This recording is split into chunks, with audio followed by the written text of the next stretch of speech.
Transmitting to you from Old Heart Radio.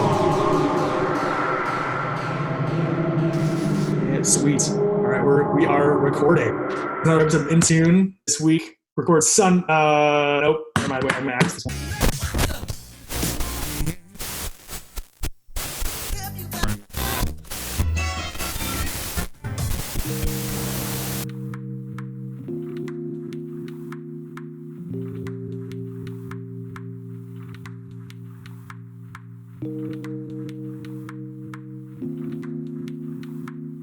All right. Looks like we're recording. It's another episode of In Tune. I'm Lucas. I'm Avi. All right. And we are going to be talking about music. So, quick disclaimer. We recorded a podcast last week, but I fucked it up in audio when I was mixing the audio in some way. I'm trying to fix it. So we might have a double feature this week. But And it had to be the podcast where we talked about my favorite music. So thanks, Lucas. It'll get out. I apologize. It'll get out there. It was good. It was good stuff. This will be like the lost. It'll be like the lost podcast. I'll get Jared to hold it for like a year. It might. I'm gonna try and like fix it. It might be out this week. And we will talk about obvious stuff. Fingers crossed. Fingers crossed. So. We're sticking to the trend though. This week we're talking about my stuff. So, Bad Snacks to start it off. This is and worth a shout out. She is the producer that makes the music that's our intro and outro to this podcast. It's like fun, sort of like hip hoppy style production, but like accentuated by her background of like classical musician. So she uses like an electric violin and stuff. You probably heard throughout her work. So she released her second album. It's called Neat Tape 2, and sent to Avi. Any general feelings, my friend? Yeah, this is a solid album. It's very long. Some of the tracks are pretty short. I think there might be like 17 or 18 songs, but overall the album flows really well. It's only like 35 minutes long too. Like there's a lot of songs, but it doesn't overstay its welcome. Mm-hmm. Yeah, and like you said, the instrumentation of the album, even though it's primarily like, I mean, I don't know what kind of genre. It's electronic, but if you wanted to give it a more specific genre, it's called like, I would say like lo-fi, sort of like like hip hop style type production, not like, but completely instrumental. Yeah. So like the electric violin in the song "Who's Feeling Tough," like that was pretty legit. Yeah, I could totally like put this in the background and when I'm like studying or. That's kind of like the vibe for me. I don't feel like it's an active listening album, you know? I can totally see going to like a show with some friends and watching this or listening to it passively. But like I agree. It's just fun. And also there's some creative stuff that she does. Like she also has a very active YouTube channel. So go and check out Bad Snacks. Like she shows off a lot of cool stuff. Is that the name that she primarily uses for herself? Or? Yes. I actually don't remember her real name off the top of her head. All of her branding's like Bad Snacks. Yeah. And she does some really cool stuff with her violin. So like she has an electric violin that she can run like a synth through. So she like plays a keyboard through her violin and it's pretty wicked. That's cool. Yeah. It's just completely like independent music. It's sort of akin to a lot of stuff that we talked about on last week's podcast that the listener didn't hear about. Whoops. But just it's something that's total passion project, and you can tell, right? Mm-hmm. So do you know what label that she that the album's on, or if she's not on a label? I'm not 100% sure. I'm pretty sure there's a label behind her, but I don't remember off the top of my head. Okay. She I want to say there might be one, but it's like really small, and I think out of the LA area. Okay. Just speaking completely off the top of my head. I actually just looked it up, and it looks like she does it under her own name. It's copyrighted under Bad Snacks LLC. There you go. Limited Liability Corporation. That's the name of the label. Just joking. Pretty cool. So other than Who's Feeling Tough, was there anything that stuck out to you? Yeah, I liked Song for Misato and North Shore. Yeah. Any reasons? Just like the general flow of it? Just the general flow, yeah. It was pretty legit. I feel like that's just the vibe this album gets off. Like you can't really it sounds almost dismissive, but I think of it in generalities, you know? Yeah, I mean, I don't think that that's a negative thing for it to be a passive listening album. I think that she does this incredibly. You know, I I'm not sure if she was trying to make an active listening album, but for me, it's like I have a number of albums in my sort of like repertoire for music where I really, really value them, even though they're more of like passive listening. Yeah. It's just like I need that sort of vibe for when I'm like studying or reading or even like trying to fall asleep. And so this will go on that sort of list. It's just a neat tape, right? Yeah, it's a neat tape. Yeah. Second one, neat Number tape two. too. And it's just fun. It's easy listening and it's fun to listen to. Yeah. So that's Bad Snacks. Check her out. YouTube, Instagram, that's where I follow her, and she's fucking sweet. Totally worth checking out. If you are a producer, like I know you're learning some stuff on your computer, Avi. Like she is a fucking expert. She has some like cool like free tutorials on her YouTube channel. So yeah, I love it when artists and musicians kind of bridge that gap where they're not just kind of like the only thing they do is make music, but they actually like tell you about the music that they make and even like teach you how to make it. Yeah, it's so legit. Yeah, I mean, this entire music is all about giving something to others. It's a piece of yourself. So like that in another medium, it adds a lot of value to it.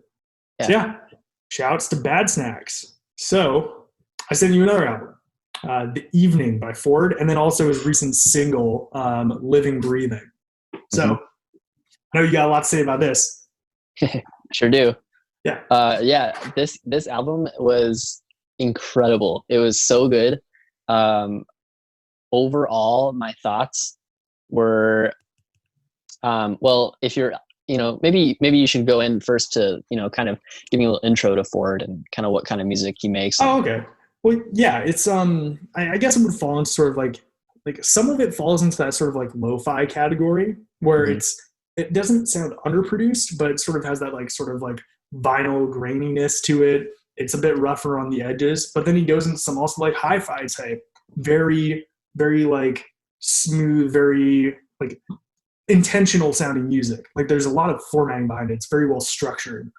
Yeah. And he works in the same label as Mild Minds. So that's something worth noting, Foreign Family. Yeah. And it sort of holds with that trend. While not being similar to Mild Minds, it has a very different vibe to it. It almost falls into like an ambient category, I'd say. Yes, definitely. That stood out to me. And I, overall, I'd like kind of label this album for me, like in terms of descriptors, as like warm and comforting. Like it kind of, it is ambient, but it's like, it is also loud in a way. So it's not like the type of ambient where it's like, it just kind of flows. It has a very like softly. Full sound, right? Yeah, exactly. And one of the things that I really, really loved was, so he calls this album The Evening, and it sounds so much like an evening album or like, nighttime. I think the first song is called Dusk. He incorporates some sounds of weather and nature, like the rain sounds, and it fits in so well with the songs. Yeah. And it just like sets the vibe, sets the tone, and it really just goes beyond making the specific song. Like he actually goes really far into setting a vibe for each song and for the album as a whole. And so it flowed super nicely. It really sets a scene for you, Like I like listeners, I used to live in downtown Olympia, and like I remember listening to this on like after dark, walking down the waterfront in downtown Olympia in the summer, Like it fit that scene, It's almost like that ideal that you imagine while listening to it. Exactly. So actually, to kind of bring back Lake, which we talked about last week, we mentioned that Lake is a very sunny, very summery album. Their album Roundelay, and to me, I wouldn't really necessarily listen to that album at night when I'm like, trying to either relax or like, nighttime vibes. And similarly with Ford's album The Evening, I don't think I'd listen to it like in the middle of the day, like at noon. Yeah. So both of those albums have kind of like an ideal time and like setting to listen to them. Absolutely. That's really cool to me. For I mean, like, and there's the other circumstance that I listen to this album to all the time is like, if I'm like this sounds pretentious, but like I'm a diehard skier during the winters. There's like a connotation of like rich kids being skiers, but whatever. Like this entire album I'll listen to in my earbuds. It's sort of like you said, it has almost like a naturey vibe to it. Mm-hmm. Like it becomes, especially the instrumental tracks are like almost meditative, you know? Yeah. And but like you were saying with Lake, it just sort of flows. It's very peaceful, you know, it's at ease. Yeah. And I like that he incorporates some guests in the album for vocals, like Odessa does with their album as well. Oh yeah, totally. I talked about. It keeps a pace to it. Yeah, and like the diversity of having different vocalists was pretty cool too. And you know what's crazy about this dude? When he was signed on that label, he was 17 years old. This album came out when he was 18. It's wild. Yeah, it's and also this, I want to say this is the dude who remixed a Mild Minds song and got nominated for a Grammy. It's like he's going places. He's going places. He's like it's wild. So you brought up before you recorded something about just like the actual like music making of this, that the bass and like the kick drum really stood out.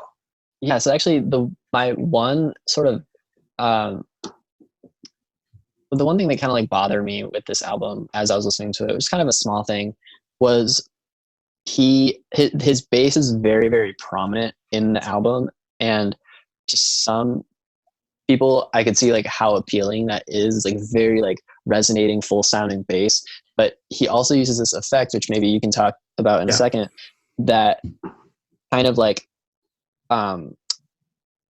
it overshadows some of the other instruments. Like as each bass sound hits, it kind of, all the other sounds diminish in that second. Yeah. And to me, it was kind of distracting. Yeah. Essentially in Ableton Live, there's a parameter that allows you to like cut through the mix with a specific sound. You can put it on anything, but for a lot of people, you'd like to put it on a kick drum and just like really emphasize the beginning of a measure or like every beat, you know? So and that's sort of, I'm a fan of it personally. Like I can totally understand the criticism, but I think one of the strongest points of this album is how percussive it is. Yeah. Adding to that, his drums are fucking awesome. The programmed drums, I have no idea how he does these cool drum patterns. Did that stand out to you at all? I would need to re-listen to the album to like listen specifically to that. Yeah. But yeah, I definitely appreciated his kind of mix of instrumentation with the with his electronic setup. Yeah, it's like in the song Slack, he uses an acoustic guitar in a super unique way that I don't think I've ever heard before. It was really cool. Oh yeah, totally. And I think most of all, like, and it falls, like the percussion and the instrumentation falls in that category. It's just music with texture to it, you know? Yeah. Like there's sort of like we were talking about, gotta keep it going. Gotta talk about parcels every podcast. Every podcast. The like we were talking about with their music, it's not that there's a ton of layers, but that it's all done expertly and the music is well thought out. Mm-hmm. And in this, it is very specifically made music. Like there's an eye on the details, but there's also a lot going on. Right. Each song is very like, there's so many things that stand out within each song in particular. Whereas, you know, to contrast that with Bad Snacks, each song is kind of like, you can differentiate between the songs, but each song is like pretty short and it flows as a whole. Whereas, and Ford's album does flow as a whole, but each song, like you're saying, is like very specific. Yeah. And I mean, like, I'm looking at the album time on this, like Bad Snacks was like 17 songs and about 35 minutes. This is 30 minutes and 10 songs. Yeah. So like, there's just, the songs are longer, and I feel like, not that's a bad thing on Bad Snacks' part, but like there's just a lot more going on in each song. Yeah. And everything, it's a lot like heavier music, you know? Like, there's a lot more meat to chew. And I feel like actively listening to music like this, yes, you can listen to it passively if you're taking a walk or just like driving around. But if you're, or like in your case, biking around, but if you're going to actively listen to something like this and just pay attention to details, like you can pick something up every time you listen to it. I agree. Yeah, that's one of the amazing things about this album. Also, I feel like this is an album that audiophiles would love. You know, if you're trying to like test out like an incredibly expensive pair of headphones, like listen to this album, because his production is super tight. And even though it is some songs are kind of like grainy, almost like lo-fi sounding. Other songs are very hi-fi, and it's like very, maybe you can talk about that because you know more about the specifics to that, but it's just very, very cool in his music production. Oh yeah, like there's some ways that he makes it sound like granular and just like sort of like messing around with the overall taste of it. But then like you were saying, like there's a lot of thought behind all the elements, and a lot of songs it cleans up, like there's some, I feel like Slack falls into that category is another good example. Like there's a bit of like vinyl like static at the beginning, but it's just like a very, not in your face, but like sort of it'll really get you going. You can really hear the layers. Actually, one of the songs, maybe it was Slack, where you could hear the kind of vinyl sound. I could have sworn that it was, I was kind of confused whether it was vinyl or like rain sounds, and I'm like kind of confident that it's both. Yeah, I think so too. One of the songs, which is really cool. It kind of like blends together in a really unique way. Yeah, I think it's the same. I think that's sort of like a trend that goes throughout this. It's touching. It has like some of those natural elements, but then it also has these cool sort of like vinyl or like tape echoes going on, like a bit of warble too. Exactly. Yeah. I was just gonna say I love putting on a vinyl when it's raining outside, and so maybe this is like the sort of thing you're trying to emulate. Dude, I have this record. I'll bring it to you next time I'm in Olympia. Please do. Yeah, absolutely. Do you have a song that stands out to you as like a favorite?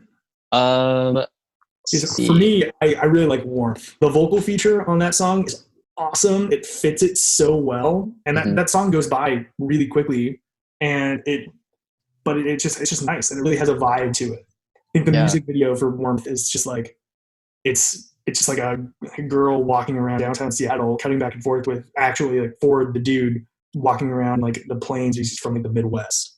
So, like, you know where he's based? Is he based in Seattle? I don't think so. He's definitely not based in Seattle, but the label that produced the music video is. Oh, okay. So I think it was somebody filming him and like sending it over here. So. Yeah. In terms of songs that stood out to me, Dusk definitely was an incredible intro to the album. Really like set the vibe.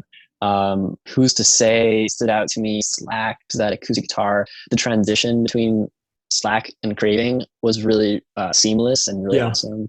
And I like the vocals on Craving. And then lastly, Bedford Falls was like really, Bedford Falls is a great song. Yeah, great track. I think that's his number 1 on Spotify. Oh, it's number 2 now. He has a remix that takes place. Sure. Also, this dude, you look at his Spotify page because he has a ton of singles and he's done a ton of remixes. Sure, yeah. This guy is very prolific for being so young. I know. I can tell that this was like his life, Yeah. So you listen to his new single as well. It looks like there will be an album coming at some point. Did you pick up anything different off of that in comparison to this album? The tempo for me stood out. It was very, very quick, and just I really appreciated the beat of that song. Like that overall just really stood out. It was just, to me, I mean, the song's called Living Breathing. The beat of this song reminded me of a heartbeat. I don't know if that was like intentional at all, but I feel like it would be. Like it really makes sense thematically with the song. It's a very like we're talking about lively music today a lot, but that is the embodiment of that to me. Yeah.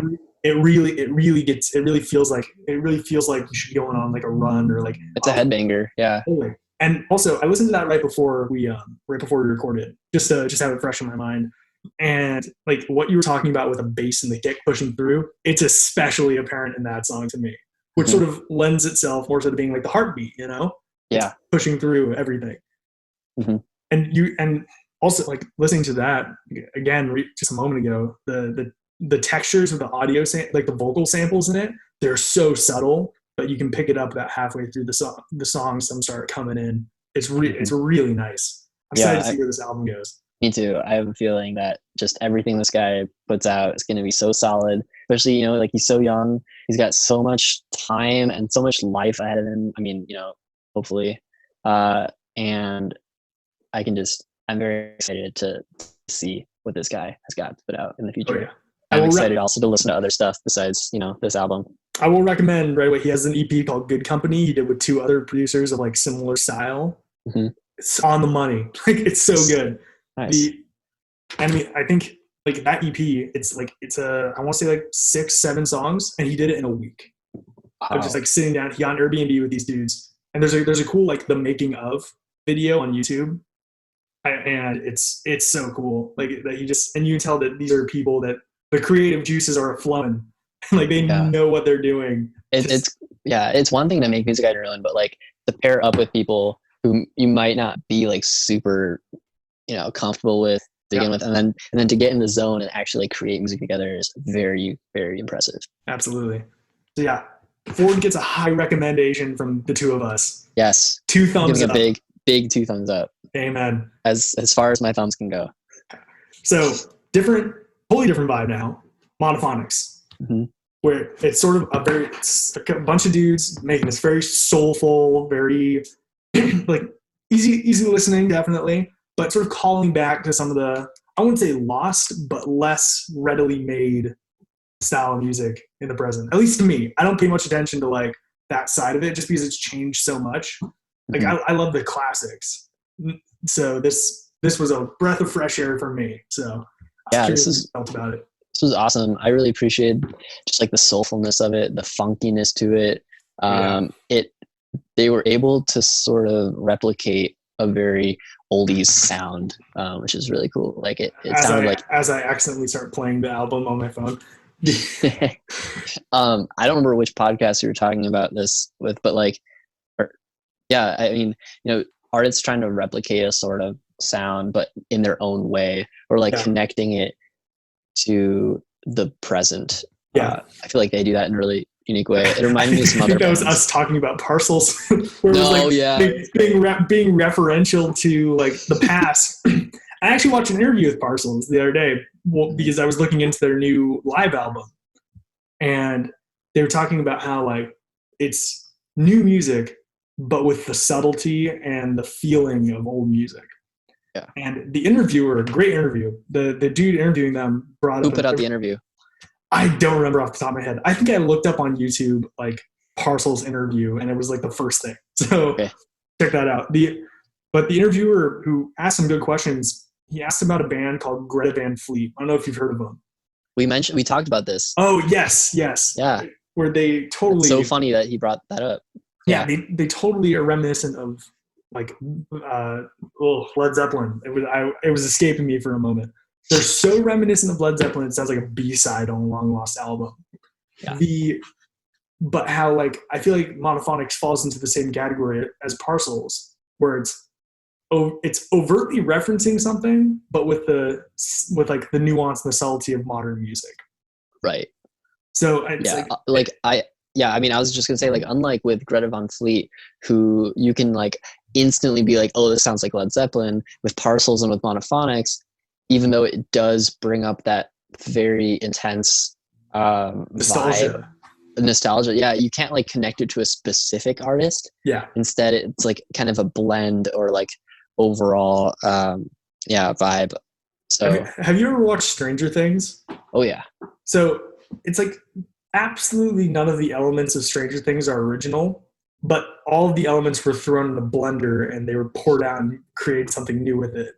Yeah. Like it's the same thing of like these elements you can hear like some like Parliament, you can hear some Marvin Gaye going on, but it's all it's broken down into the fundamentals and then laid out on a fresh platter. So right. Yeah. And you can't really like accuse this band of like of copying any artist, which is good. Maybe one of my criticisms of this album though is that to me it wasn't very unique. Like I agree. I try to find with bands and with albums like, okay, this is a good album, but like what about it makes it stand out to me? Like it might be a really solid album.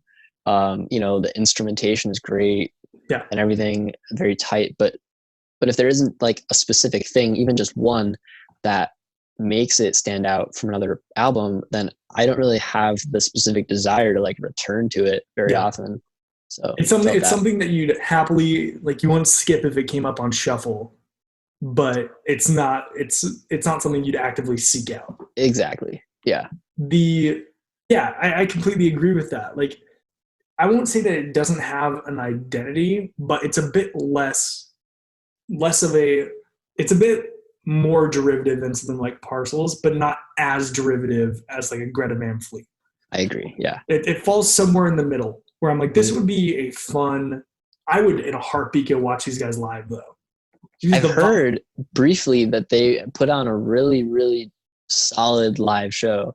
And I was curious, I didn't really look into it that deeply. Like, why? What makes their live show stand out? Like, what do they do? Are they just like very, very good performers? But like, in what sense? Do you know anything about that? I haven't seen them live. I would love to though.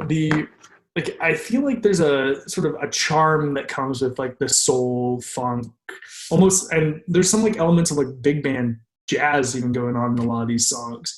Yeah, I feel like there's a very specific kind of vibe and feeling that an audience gets under those circumstances. It's totally different than a lot of like modern music. Like so many concerts now are, it's like stadium shows, you know, like the big shit. There's nothing wrong with that.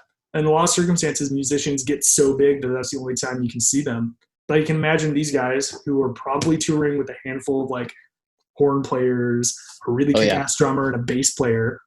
Like it would be a lot of fun in a like intimate venue to watch something like this. I agree. Yeah, that sounds cool. Like a place like I can imagine them touring, going to like the Crocodile up in Seattle or something like that, where it's just small, maybe a few hundred people. There you go. Like I can't imagine this music being. Oh, okay. Perfect example. Did you listen to the Arctic Monkeys' most recent album? Which one was that? It's Tranquility Base Hotel and Casino. I believe so, probably. It's like jazz. Unless it came out like yesterday. No, it came out like a year and a half ago, I want to say. Oh, actually, no, I've not heard it. It's totally different in tonality. It's not rock. It's closer to jazz, and it's very like. I guess the story behind it is that Alex Turner got a piano for his birthday and put down the guitar and exclusively focused on piano. It's like weird song structure, like spoken word jazz. Wow. But they were doing shows in like stadiums for it. And I can't fucking imagine it. Like it doesn't make sense to me. Yeah.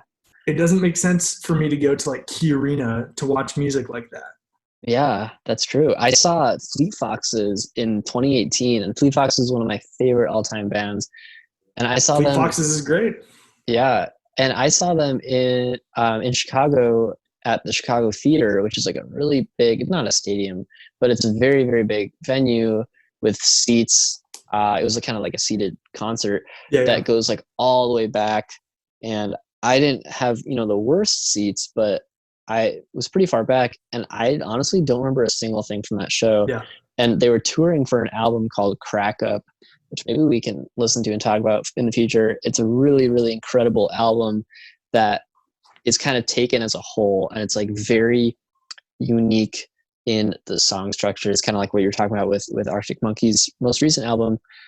But I say this, even though I love Fleet Foxes, but the way that they performed that album, or at least like with such big concert sizes, it just didn't work. And I can't really see an alternative because there's such a big band that they need to do like a large venue. But it's like that it does raise a lot of questions. Like if you're touring for an album that's very unique and, but if you're such a big band, like how do you find the right concert style for that? Yeah, exactly. And I feel like the charm behind like a monophonic show would probably be like an intimate feeling to a show like that. Yeah. Versus like traditional like concert venues. So that's what comes to me. Like I feel like that album, I'll listen to it in passing. If it comes up, I will never complain because I think it's a lot of fun. It is fun. And some of their songs are very long. Yeah. Is there a song that sticks out to you? Yeah. I really liked, Chances. Maybe that was the first song. I typically, if it's a good album, I'll love the first song, because if it's a good album, then it has a good first song that like sets the tone.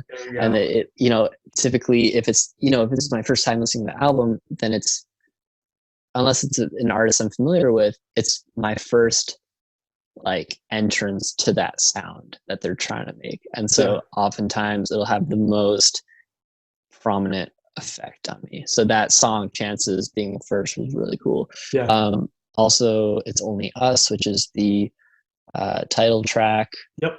That was really good. All in the Family was really good. Overall, what stood out to me in a lot of these songs is the drums. Even though like they have a lot of really good instruments, and I love the brass, the drums are like super tight, super prominent, really on point. It's like what we were talking about on last week's episode, which I'll hopefully release. There are bands that are guitar led, there are bands that are keyboard led. This is a drum led band. You can tell that they're really laying down the beat, and that is who everyone's following. You know. Yeah. For me, I really enjoy. I think my favorite song on the album is "Suffocating." Okay. It's really down tempo, but this album falls into like the category of like I'll just listen to it straight through, and it all holds up to about the same bar. You know, like some stuff might jump it just barely. But overall, it's consistently like pretty damn good. Yeah. So, any last thoughts on Monophonics? It's all good. Yeah, I mean, actually, when I listened to the album, I accidentally had it on shuffle, and I noticed like halfway through, but I don't think it's the sort of album where you need to listen to it straight through. You know, it's like each song stands on its own. Yeah, there's no like thematic tie going through the whole thing. Right. There's no like transition, like, you know, like, which is cool that they do that. That way you don't need to worry about like, you know, listening to it out of order, which I did. But yeah, it's just a small thing that just stood out to me. Yeah, every song it's a contained experience, which is sort of like we were talking about. It comes up on shuffle. It's a good listen, right? Yep. I would feel like we give Ford 2 thumbs up. This is for me solid 1 thumb up. You know, yeah, solid thumb up. I agree. Yeah, like I'm never gonna complain about listening to them. If they come around once this fucking pandemic's over, I will watch them in a heartbeat. Yep, we should go to a show together and then make a pod about it. Totally. That'd actually be a good concept if we ever go to shows talking about it. Yeah, legit. All right. Sweet. I think that's the pod. That's all we had to talk about. You want to plug your stuff? Oh yeah, sure. Good old Lemon Leaf. Check it out. It's on Instagram. There you go. le.mon.leaf. I just, do some music over there. Check it out. Don't check it out. Whatever the heck you want. Lemon Leaf. Lemon Leaf. Oh yeah.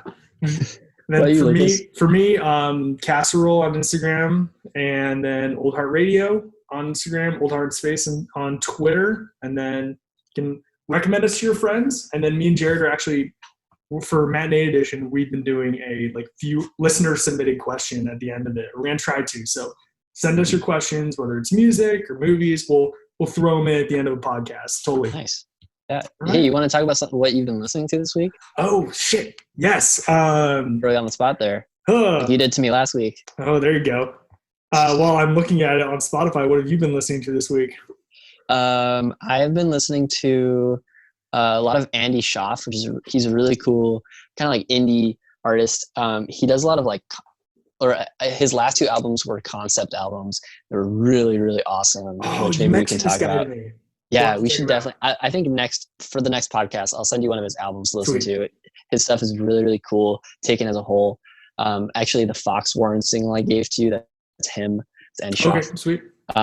This is other band in Saskatchewan, Canada. I've also been listening to King Gizzard the Lizard Wizard, which is another. Yes, to me. I've seen them on YouTube a handful of times. They're so cool. They're basically like trailblazers in the sort of psychedelic, like modern contemporary psychedelic sound. Yeah. They use 2 drummers. It's really cool. Yeah. We should talk about it at some point. But yeah, that's what I've been listening to. You recommend, I think it's a great idea of doing a just like a genre themed episode, maybe like focusing on artists from a specific place or something like that. Yeah.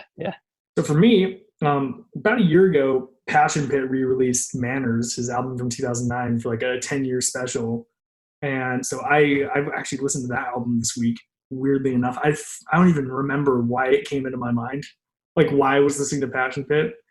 Mm-hmm. And then if you're a listener on Matinee Edition, which you should be, I mentioned I'm rewatching all the Marvel movies right now just because I have absolutely nothing else left for entertainment. And I got to Guardians of the Galaxy, which is all these like, nice, great soundtrack. Yeah. I found a Spotify playlist that is all the songs from Guardians of the Galaxy in order, in order of when they're played in the movies. And I've just been listening to that playlist over and over again. It's fun. It's groovy. It's solid. Yeah. That's great soundtrack. If you haven't seen Guardians of the Galaxy, you're the one fucker that hasn't. Watch it. It's a great movie. And then anything, watch it for the music. Yeah, if anything, watch it for the music because it's like the music is it's integrated in a very fun way. So that's what I've been listening to this week. So that's a pod. I'm Lucas. That's a pod. I'm Avi. There you go. This is In Tune. It's In Tune. Hopefully you listen again.